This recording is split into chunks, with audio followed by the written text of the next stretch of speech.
like to introduce Mitzi, who also is our one of the first recipients of United Help Ukraine's Humanitarian Award. We had our gala in September, and we were very honored to have Mitzi as one of the humanitarians who received this award for her relentless and absolutely amazing work in Ukraine. I'll just give a brief introduction to Mitzi and go over her bio, but I'm sure Mitzi can talk a bit more about her lifelong fascination with journalism, people stories, and that's really it's incredible. And Mitzi is so accomplished that I can talk probably for hours, telling you about what in her lifetime what she has accomplished. It's quite a bit. And Mitzi, I guess, learned it from her father, who is a co-founder and was president of the Sheraton hotel chain. And she also got to watch how her late husband, Frank Perdue, built his father and son chicken company and into a company that now employs over 21,000 people. Mitzi's extraordinary professional career includes being a former rice grower, past presidency of the 40,000 member American Agri Women.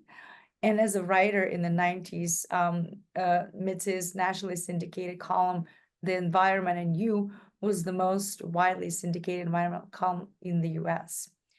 Mitzi holds her degrees from Harvard University and from George Washington University. And she was one of the US delegates to the United Nations Conference of Women in Nairobi. Mitzi currently writes for the Association of Foreign Press Correspondents and for Psychology Today, but her work has also appeared in publications including the Wall Street Journal, the Washington Examiner, and USA Today.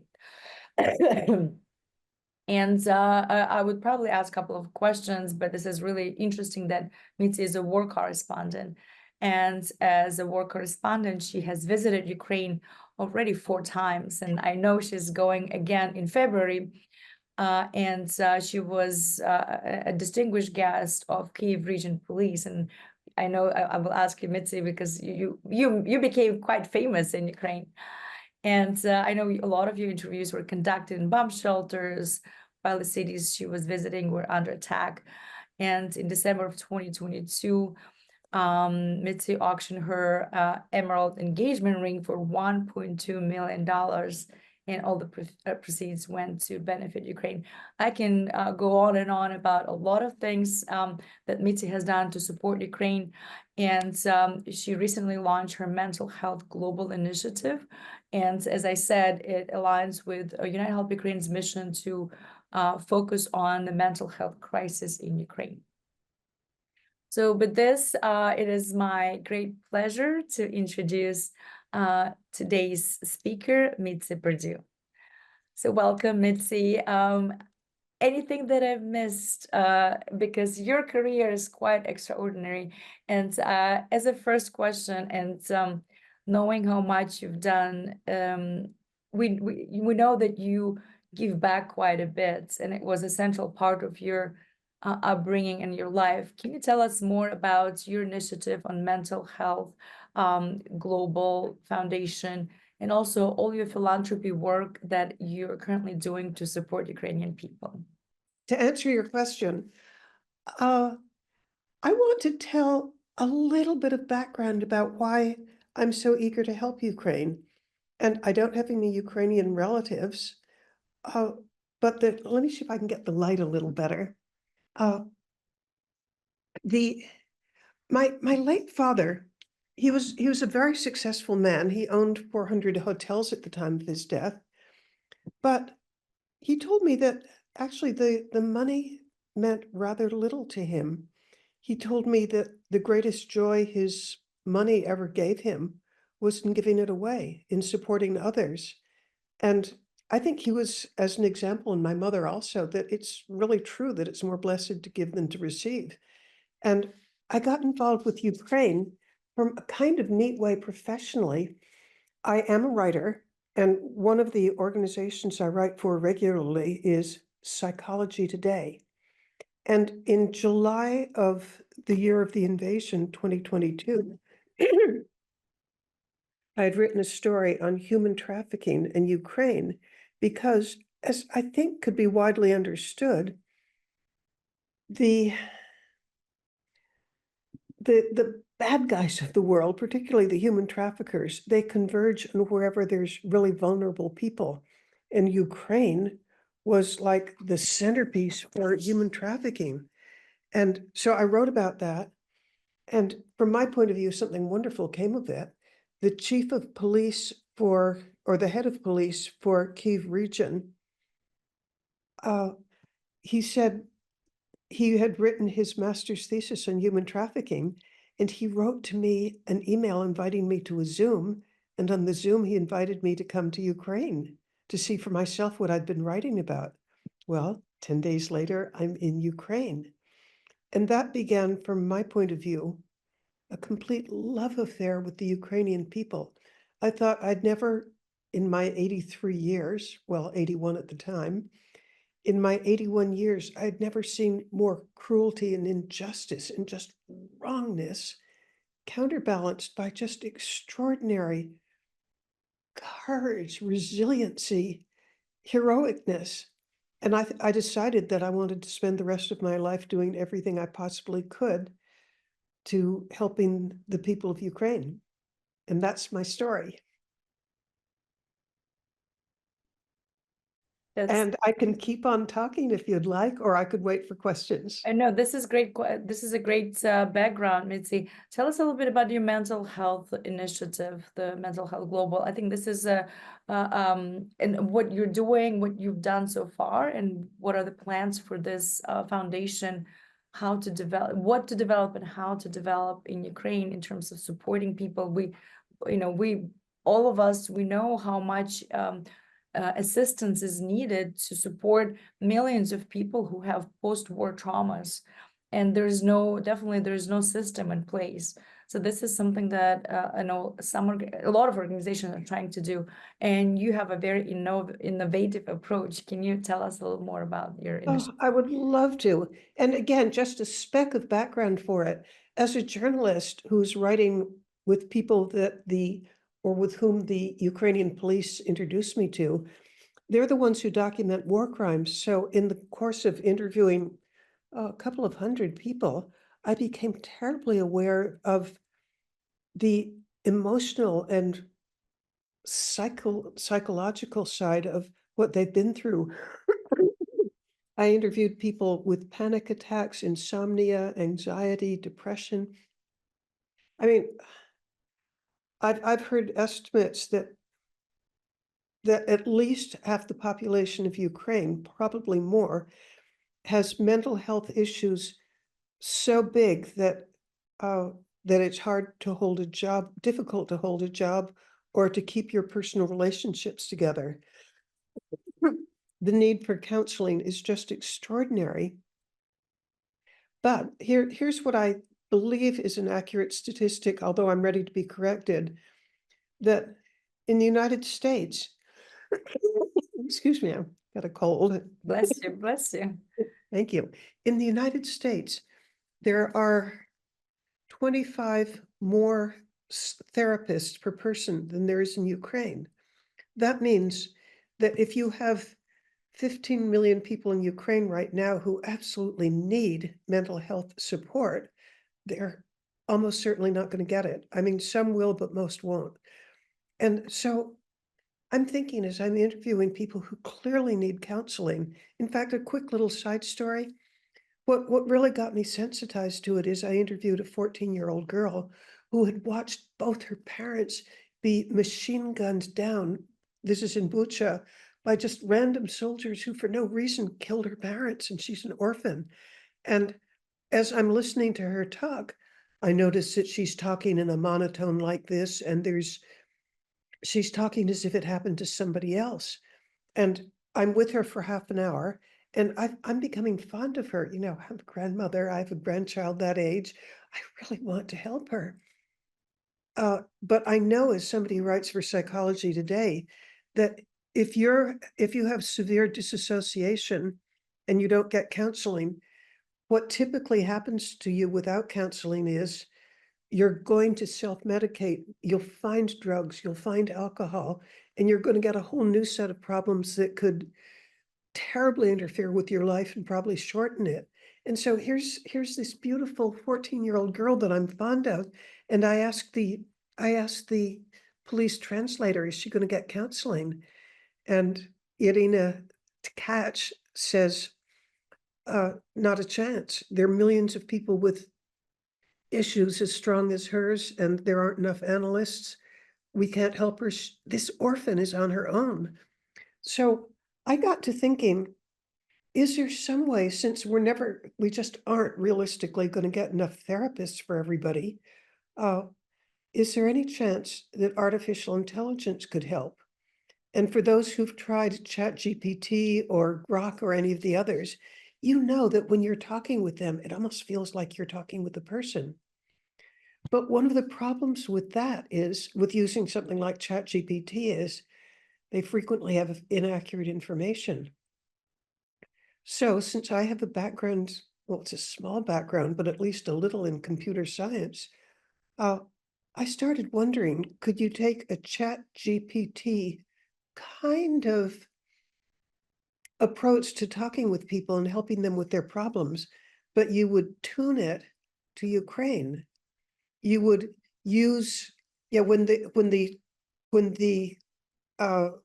bot is being trained, how about you only let it be trained on material that psychologists and academics in Ukraine say is accurate and culturally sensitive and helpful? Well, I suggested that to a man who loves Ukraine dearly, four-star General David Petraeus. Now, this is a man who I believe has had 2.5 million people under him. He's had several commands in areas of active war, and he's very familiar with the toll that PTSD takes. So he was very receptive to this idea. He was so receptive that he's raised close to $500,000. And here's where we are right now with this idea of, it's called mental help global. Global's the extension, like .com or .org would be an extension. So an extension. So global help .global. It right now, courtesy of General Petraeus, they have two at the American University Kyiv. They've hired two Ukrainian very, very eminent psychotherapists or mental health experts. And they've also hired two very, very eminent information technology experts. They were given a $40,000 server to house all of this. They're working on tuning it right now. They hope in early January, I mean, that's real soon. They hope in really early January to be testing it out on people. And then something else which hasn't been signed yet, but they're working on it, and I hope it happens. I'm friendly, as you can imagine, with the people in the Kyiv Region Police. And I mentioned with representatives there, since it's not just soldiers who have PTSD, people in the police are just very, very vulnerable to it, especially in a time of war. And there's 6,400 of them. It all goes as I hope. And again, it hasn't been like signed away, but I'm hoping that the next group after the small pilot group, when they're ready for it, we will test whether on a larger scale, 6,400 people, whether it can really provide help. And the super good thing is, at every moment, there will be psychotherapists who are Ukrainian who will be checking over the answers that the bot gives and making sure that they're helpful, that they don't trigger people. We'll get feedback and we'll act on it. We'll change course along the way. And I want to share with everybody a favorite thought that I have for undertaking, any project. And it's this: a rocket ship to the moon is off course 95% of the time, but it still gets to the moon because they make on-course corrections all the way there. And that's what we're going to do. We're going to approach it with all the humility in the world. We'll know that we will make mistakes. Doesn't matter, because we're going to correct the mistakes. And it's very easy for me to guess that whatever we're doing a year from now will be really quite different from what we're doing right now, because we're looking from every possible source where we can improve. And if it works, there will be a lot of people who are suffering, who will suffer a little bit less. And we can't, I don't expect that we're going to provide cures for people, although I wish we could. But what I think is very realistic is that we can make life better for people. Among other things is it's free. It's available 24/7. So if you're having a bad time, if you have access to the internet, there's help at your fingertips. And another fact that I thought was really clever, I'm assuming that most people will access it through their smartphones, but they could also do it through a tablet or through a laptop. But you don't have to download anything. If you're depressed, if you're anxious, one more step of having to download something, that can just defeat you. But what if it's just there easily? And then that brings up another thing that we're wrestling with, and I think successfully. I want you to imagine for a moment that maybe you're somebody who has panic attacks. Maybe you work for the government in some area that's quite sensitive. You don't want anybody to have access to your very private conversations. It could make your job more difficult for you, or maybe the worst would be that the enemy, the orcs, the Russians, could tap in and blackmail you or use you for propaganda purposes. Well, we're very aware of those dangers, and some very, very smart people are putting immense effort into having military grade security.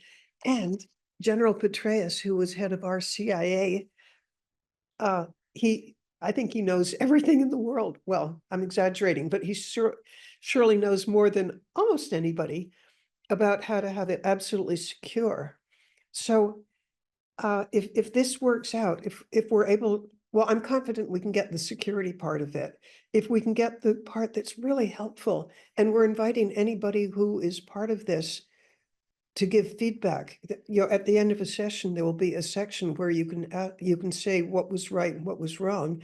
And boy, are we going to examine those carefully.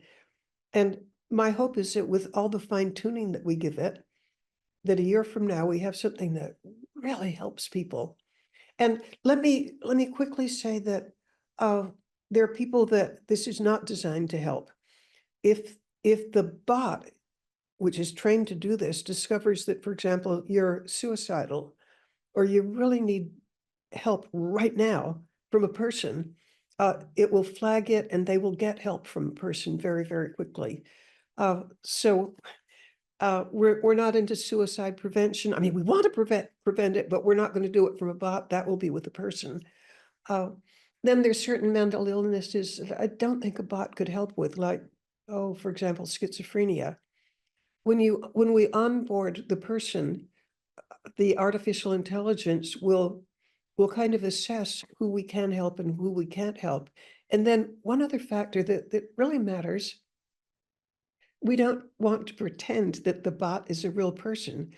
In the onboarding part, we will explain, this is artificial intelligence. It's tuned to be as helpful as we possibly can be, but recognize that it is artificial intelligence, but it's artificial intelligence designed to help you. I'm going to stop monologuing. Ask me something else that I've left out. Those are great initiatives, Mitzi, and I think this is amazing because I don't think that we have any AI-driven platforms right now for mental health crisis situations in Ukraine. So, and then again, as you said, with help of General Petraeus and bringing actually this brand new, very powerful server to start the initiative, and I actually had a conversation with General a month ago, and when he said that it's already in Ukraine and being installed, I was like, this is great progress already. That's amazing. So I think this is a great start, and I know there are a couple of applications that other people started in Ukraine, but again, they're all based on just providing a static information, right? So here we have an AI who can provide dynamic information that is, sorry, I don't know if it's me or but anyway, so the dynamic information based on situation, it's not just the like, you know, the steps, right, that can be written in the app that people follow, but it's actually will be then the situation of that particular person will be analyzed, and the next steps will be given to the person. I think that's really interesting. And I know, like you said, there are going to be a lot of corrections along the way, but there will be a final product, I'm sure, that will be really helpful to Ukrainian people. I want to switch gears a little bit. I just want to ask you, because you've been to Ukraine 4 times now, and tell us your experience as a war correspondent. I think this is why you went to Ukraine in the first place, right? First as a war correspondent to get those stories, and you just told us a heartbreaking story of 14-year-old who just lost their parents, but I'm sure there were many stories. What really in your life and your career, what made you to choose the war correspondent path? It's not just Ukraine that you were documenting previously, right? So what made you choose a career of war correspondent is one, and two, when you see the war in Ukraine, how is it different from, like you said, it's so brutal, and but what else is there that it differs Ukraine from the wars that you've seen in your career, and how you see Ukrainian people dealing with those difficulties? It's kind of like a Well, three-step question. I sometimes even ask myself that question. Why do I write? I mean, here's me as a writer. There are stories that I think the world ought to know. And on top of that, my hope and belief is that when I'm interviewing somebody and telling their story, that it's helpful to them to know that their suffering matters, that people are going to know about it, and hopefully support Ukraine more for it. But your question, you know, why do I do this? Uh, part of my thinking is, if I don't, who will? And my approach is, it's a little bit different from most war correspondents. Uh, I I I rarely get into battlefield issues like which guns or rockets you should use or whatever. I'm much more interested in the individual stories, because I want my readers in the West to have a sense, that they're real people who have suffered. But I also, in every story that I write, and right now there are 255 of them published. In fact, yesterday I just learned that 2 more are being published. So Um, how many you said? 155? no, 255 right now. 255. That's just about Ukraine, or just for 99% about Ukraine. wow.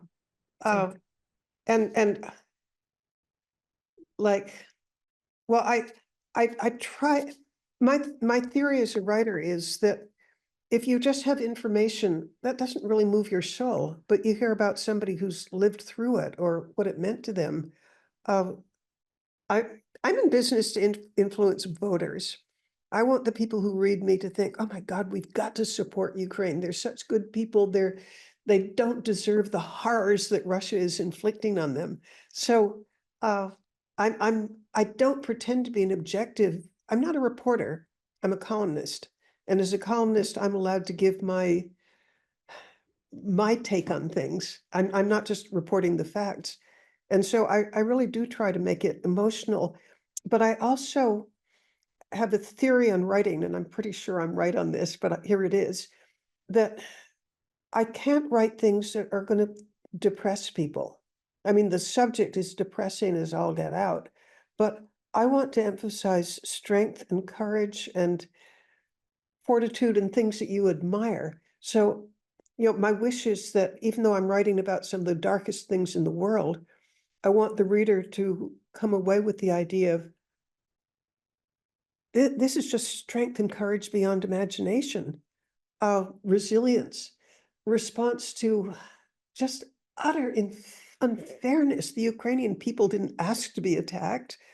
And well, so I love what I do. And you mentioned that I gave away a jewel that was precious to me. And I'll tell you how that came about. After my first trip to Ukraine, which was July of 2022, I began learning something about the police that wasn't widely known. And by the way, it's a privilege for me to write about law enforcement because, yeah, a lot of war correspondents are writing about the front, but law enforcement is terribly important because, just as the human traffickers come in because they're vulnerable people, so do the people selling narcotics, the criminal syndicates. I mean, they all converge on a vulnerable country. And I admire the Ukrainian police more than words can say that they're still trying to help society function. Well, when I was there the first time, and remember, I'm a guest of the police, I uh, I learned that the Russians, I believe they've invaded 9 different countries since the Russian Federation was formed in 1992. 9 countries. There's only been 4 years since then that Russia is not at war. And they have a playbook, so of like a pattern that they follow everywhere. When they invade a country, one of the first things they do is they hunt down the police officers and murder them. They bomb the police stations. They bomb the training centers. They steal the cars. They sink the police boats or steal them. They want the country to be as lawless as possible, just to demoralize the people as much as possible. So knowing that the Russians were bombing police stations and just doing everything they could to destroy the civil life of the country, I wanted to do something to help, and I certainly wanted to help by writing, but I thought, where could I get my fingers on money real fast that would help? And I owned a very historic ring. There's a treasure ship that sank in 1622. It was the biggest treasure ship that's ever been found. It had $2 billion worth of treasure on it. It was treasure that was going from South America to Spain. And my late husband, who was one of the backers of finding the treasure ship Atocha, one of his prizes for being a backer was one of the larger perfect emeralds. I mean, there are lots of fairly large emeralds, but there are very few that have no flaws. And he gave it to me as an engagement ring. And my husband was the most philanthropic person I ever knew, so I knew he would approve of this. By the way, I was widowed in 2005, so we're talking a while ago. But in 2022, I'm looking around, where could I raise some money that would be helpful to the Ukrainian police and the people of Ukraine?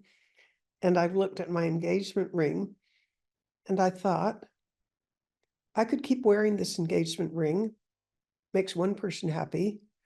I could sell it, and there was a possibility of helping thousands of people.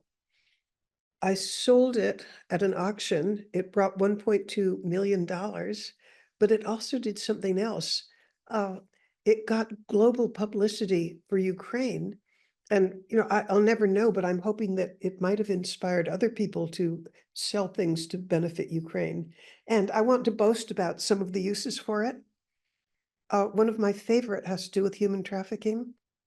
Gosh, I hope I'm not giving away secrets on this, but I won't tell methods, but the Ukrainian police were able, with my money, a rather small amount of it, I think it was maybe 10,000, 20,000.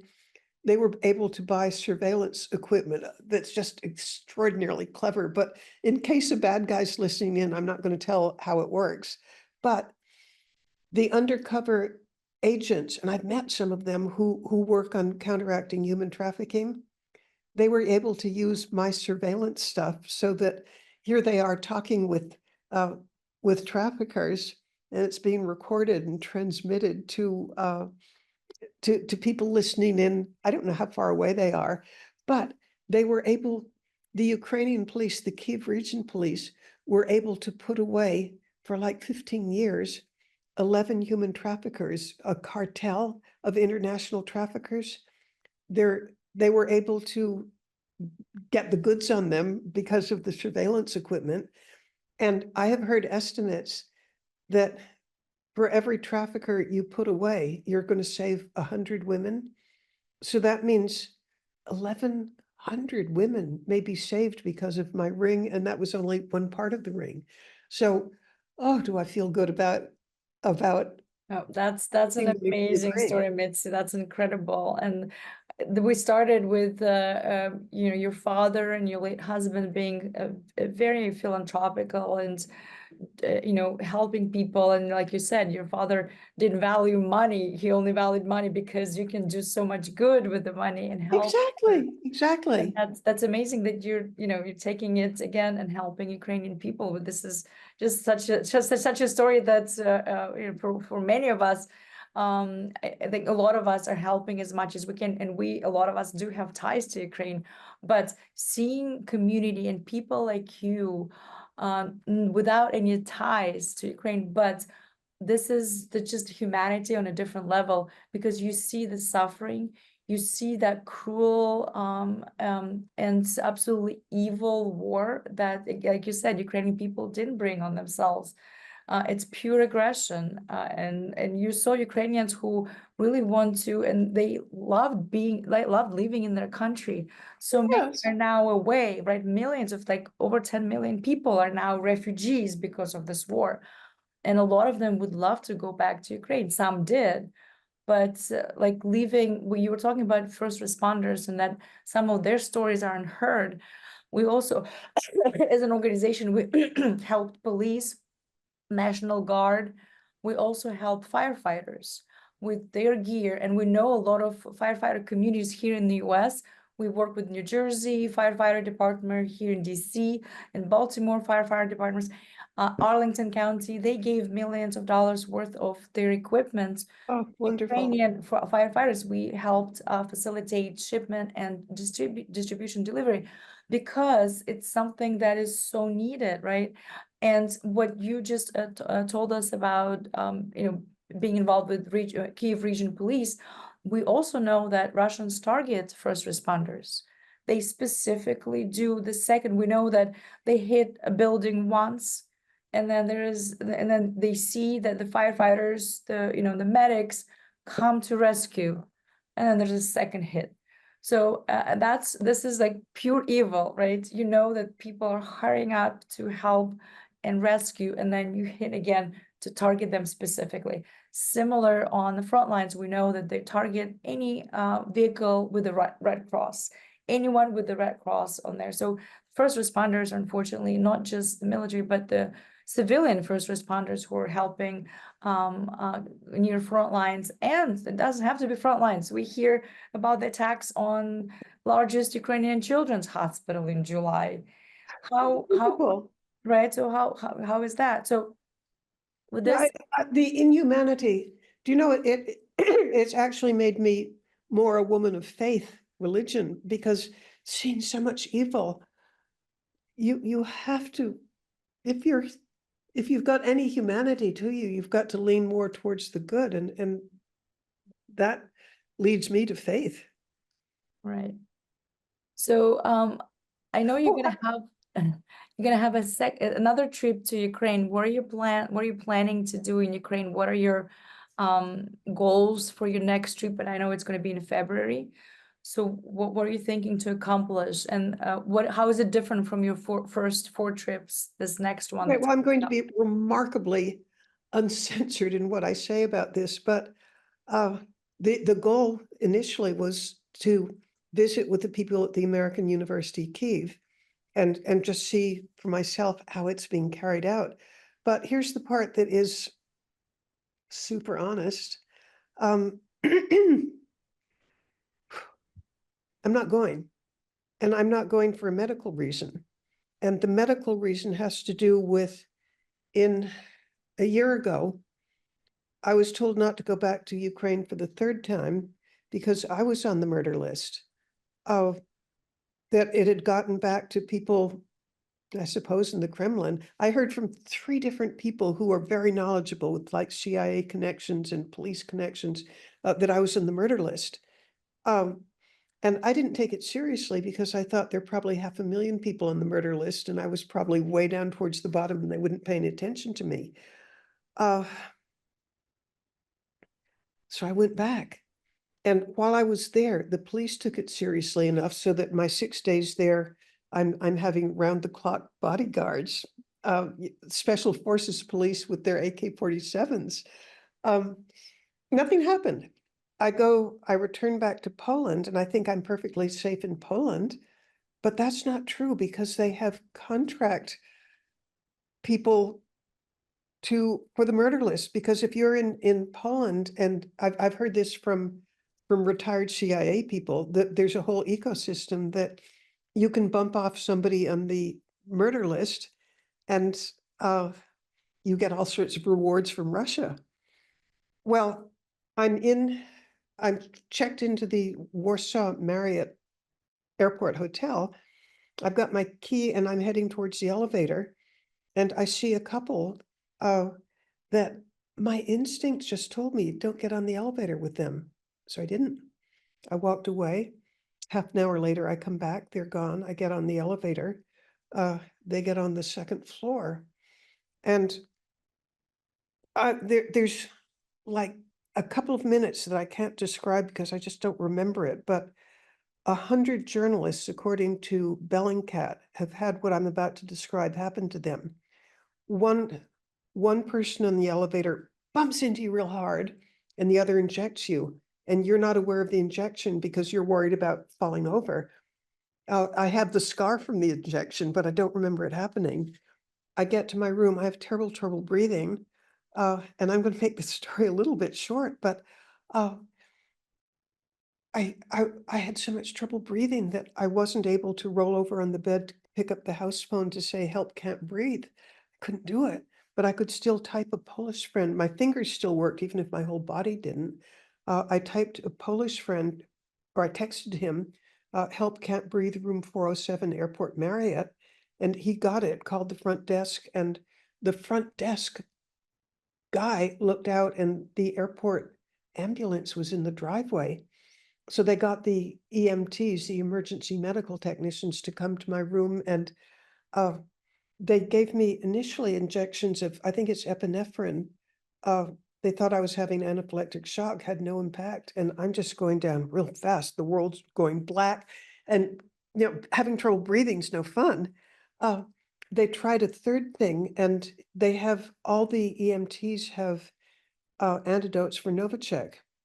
And they injected me, and in a few minutes, I could breathe again. I was too sick to travel for like 5 days. I finally get home. One lung isn't working right. I have heart issues for a couple of months, but then it all resolved and I'm okay. Except a few weeks ago, maybe 2 weeks ago, possibly 3 weeks ago, I wake up in the middle of the night and I'm having real trouble breathing. It passes. The next night, the same thing. I go to a pulmonologist, and the pulmonologist examines me and said, did you have any chemical attack on your lungs? Because you have little tiny scars everywhere. And yeah, they're with you for life. A scar is a scar. And she recommended that I don't travel. I went to another pulmonologist, said the same thing. So I don't think I can travel again unless some miracle cure happens. Wow, I did not know, Mitzi, about this at Well, I all. didn't know it when we talked last. I didn't know, but Mm. I mean, they've given me medication so that I'm fine day to day. But little tiny scars are there. Wow, Yeah, thank you, Mr. Putin. that is But okay, but I have one more reaction to it, which is I have so much admiration for people who, I've visited hospitals for people who've had amputations or who've lost loved ones or, just there's so much suffering going on. I feel a little bit personally pleased that I've made a sacrifice with my body as well as with, so I'm kind of proud of it, even though I wish it hadn't happened. That is, this is a scary story, but it says, in the sense, when we, as United Help Ukraine, were participating in 4th of July parade here in Washington, D.C., the national one, we saw it on the news in Russia, and we said, that means we're doing something right. So, I mean, I'm sorry to say, because it's your health and it's your life that I you're have no regrets. risking. I'd do it over again 1,000 times. I know, but you're risking it, and really, I mean, there's no word of appreciation. It's just like, wow, because you Thank are you. actually risking your life. But it says that you're doing something right too. If Oh yeah, I mean, I'm really proud that, I mean, if you want a status symbol, get on the murder list. it means that you're doing, and then you're making an impact. It's really, like, it's bizarre for me to say it out loud, but that's how it is. When we see them talking about people like you or us doing something, that means it's getting there. It has to also, like we all know, for Russia to stop. And you just said it's been in 4 countries now, right? For war. Oh, and in 9 countries, being part of the war in 9. Russia has been part of war in 9 countries. What other country is in 9 countries, and including full-scale invasion of Ukraine and Syria and Georgia and so many other countries around the world. By the So, way, in the list of 9, some of them they've invaded a couple of times, so it's not 9 different countries, but it's right, 9 but it's invasions. 9 times, 9 invasions. I mean, it's their nature. It's like a cancer that spreads.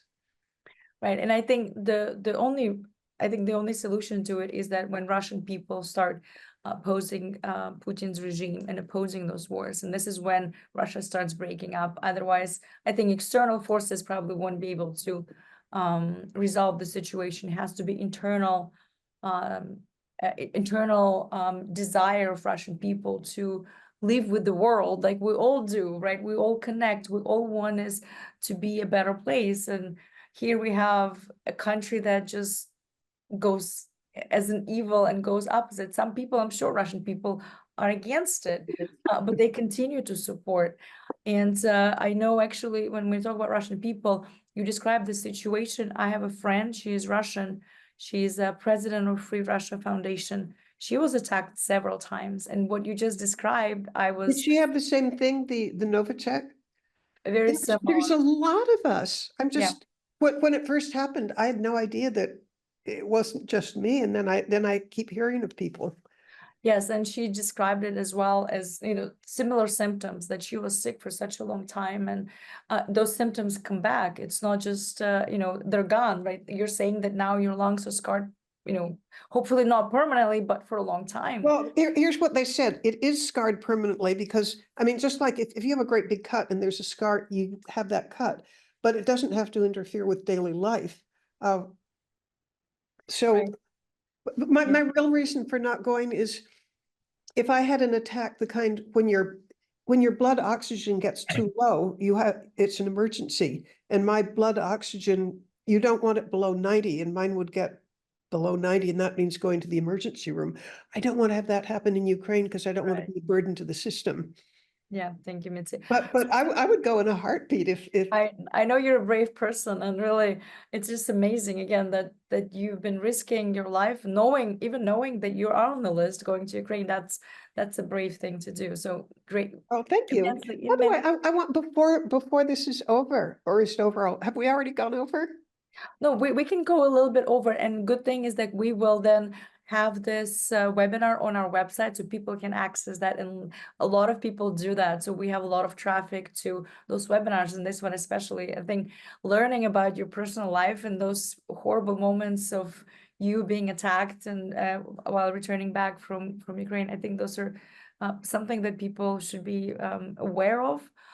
And then like we're all inspired by what you're doing. So that's just something that we want to continue to have that conversation here but also on our website after we're done. And I'm gonna just take a quick moment right now. We're at 2:03, but we can have a little more time. And there are a couple of questions already in the audience. One of them was how we can access your articles. Oh, I love that question. It's very simple. Go to MitziPerdue.com. And is my name up somewhere? Yeah, they can just, it's one word, Mitzi Perdue and .com. And look for, I think it's under articles or writing. And you'll see it's 255 right now, but it's about to be 3 more. Great. But thank whoever asked that. Thank you very much.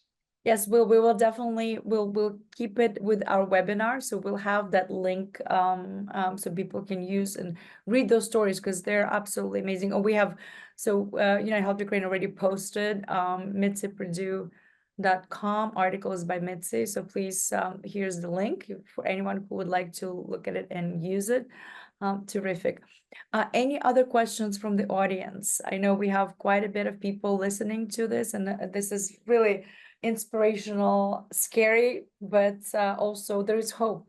And this is what Ukrainian people are about. We're resilient and we hope for the best, and we really fight for the better future, not just for us, for our children, and again, for a lot of people here in the US. People don't realize that this is already a beginning of World War III. It's just Ukraine is now fighting Russia, Iran, because Iran supplies all the drones, Shaheds to Russia.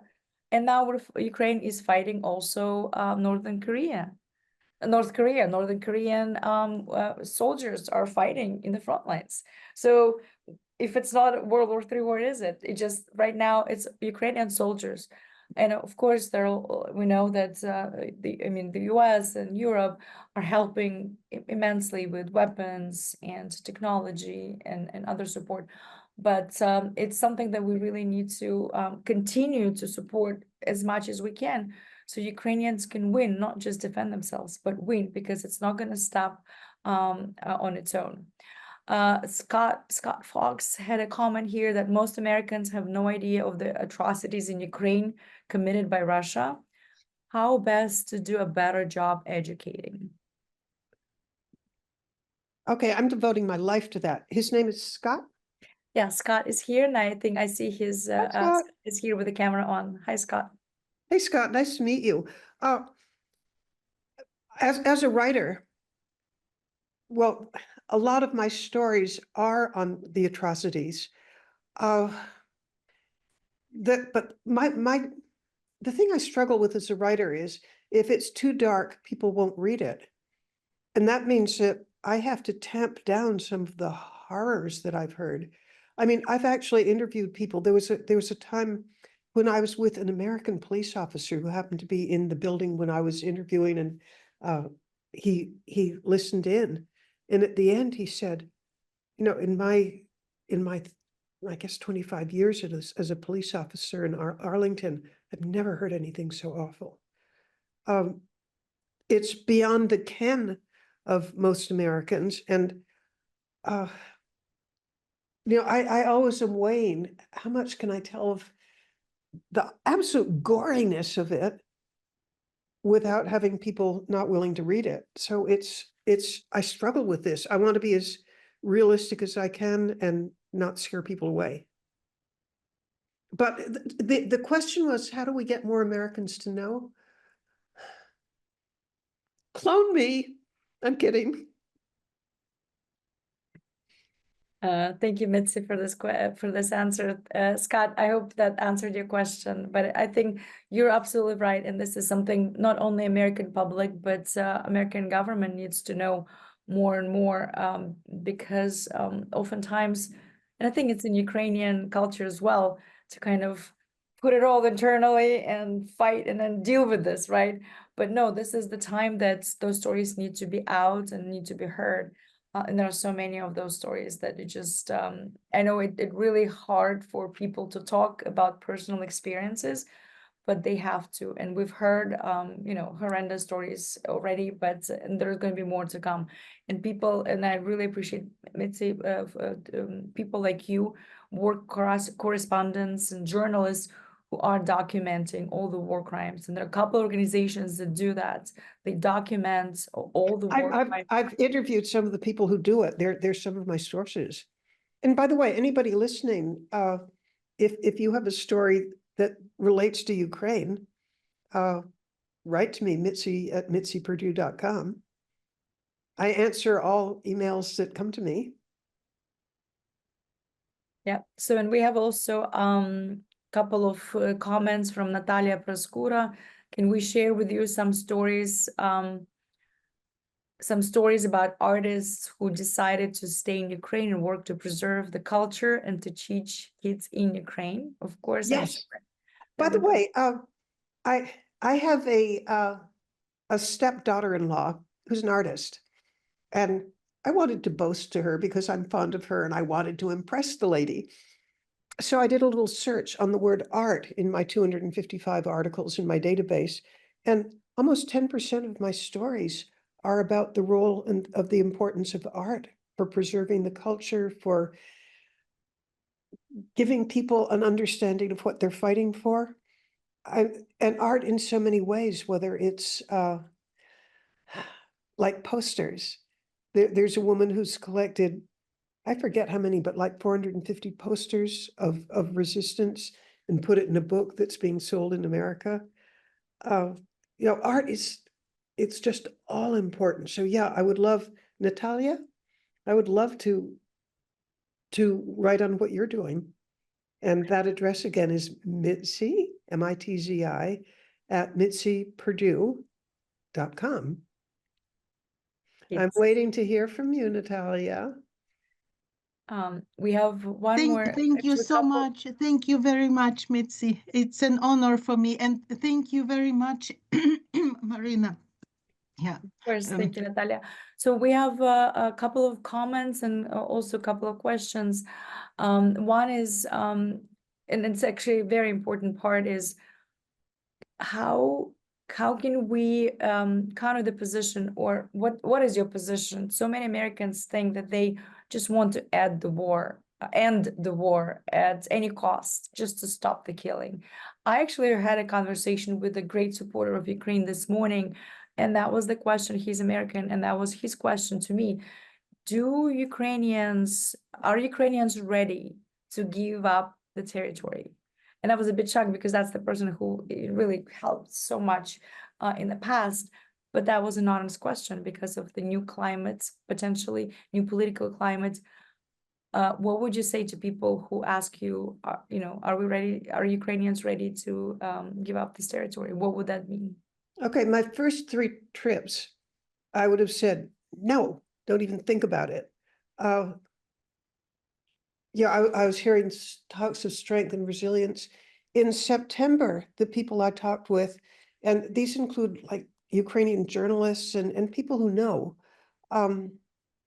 there was something that I kept hearing, which I hadn't heard before, which is we can get land back. It might take 30 years, but we can get that back. We can't get lives back.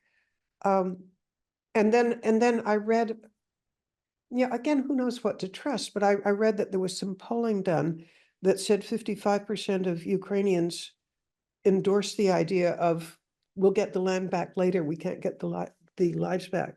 I have a bet with the publisher of the Kyiv Post, and it's the following.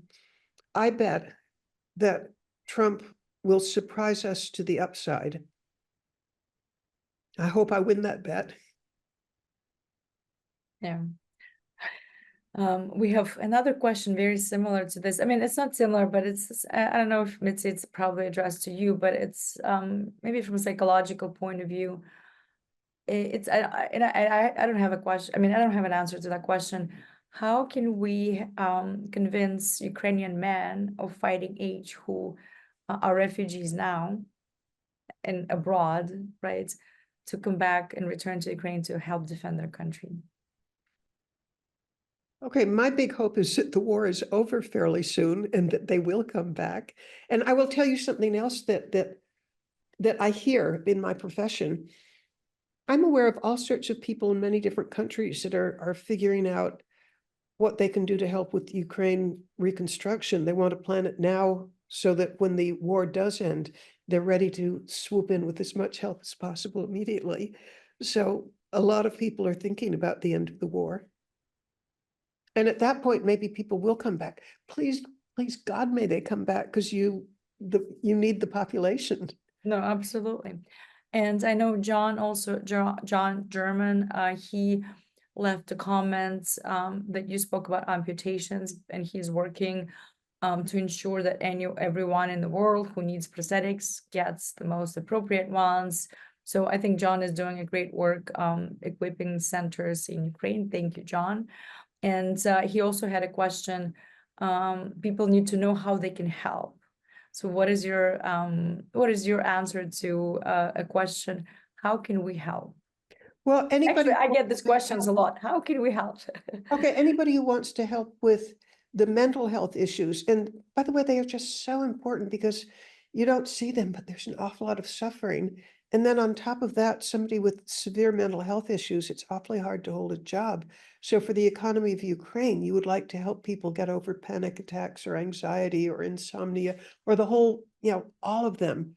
So if you want to help individuals, if you want to help the economy, I would love it if you would contribute to mental help as in helper, mental help .global, and global, GLOBAL, mental help global.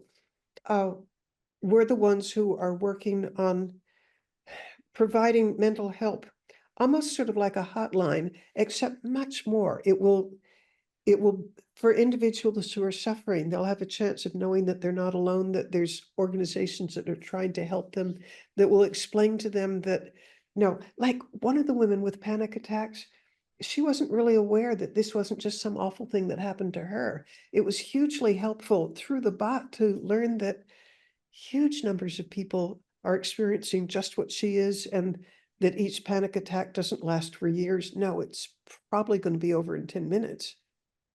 So I would love any contributions to mental help .global, because the more contributions we have, the more people we can hire, the faster it can expand, and the faster we can help people. And then there's one other aspect to it.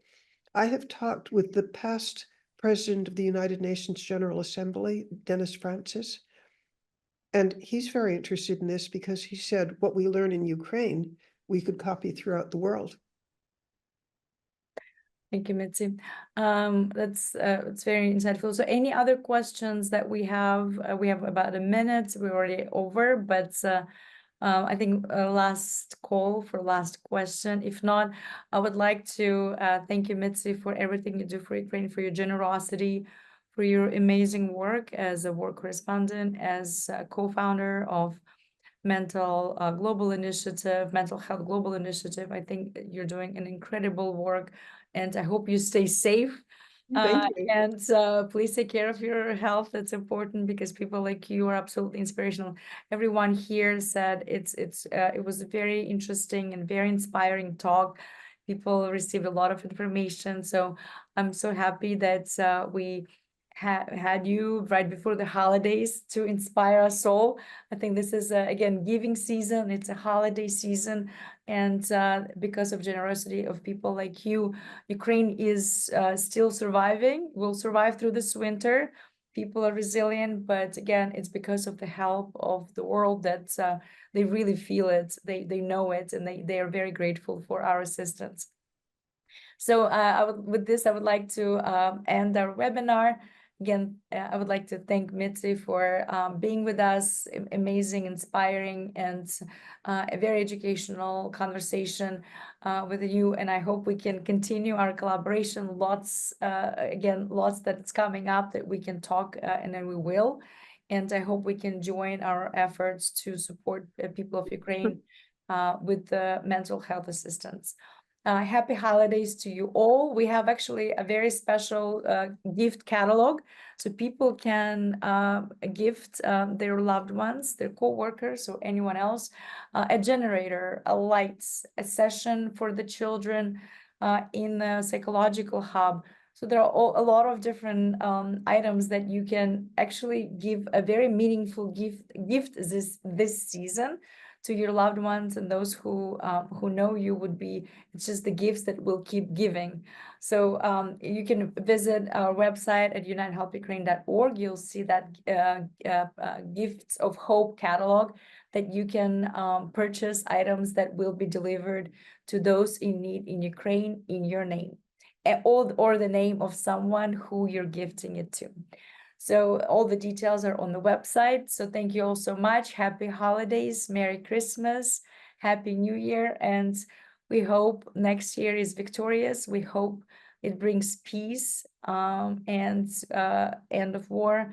And also we hope in Ukraine, we see a prosperous democratic country that people of Ukraine really deserve.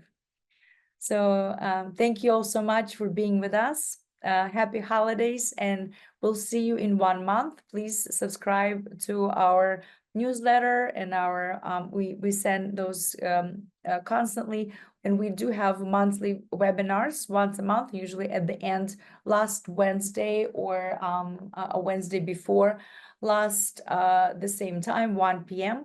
We have those seminars monthly, and we have really interesting speakers. And thank you, Mitzi, for being one today. Have a good one. Thank you all so much. Bye-bye.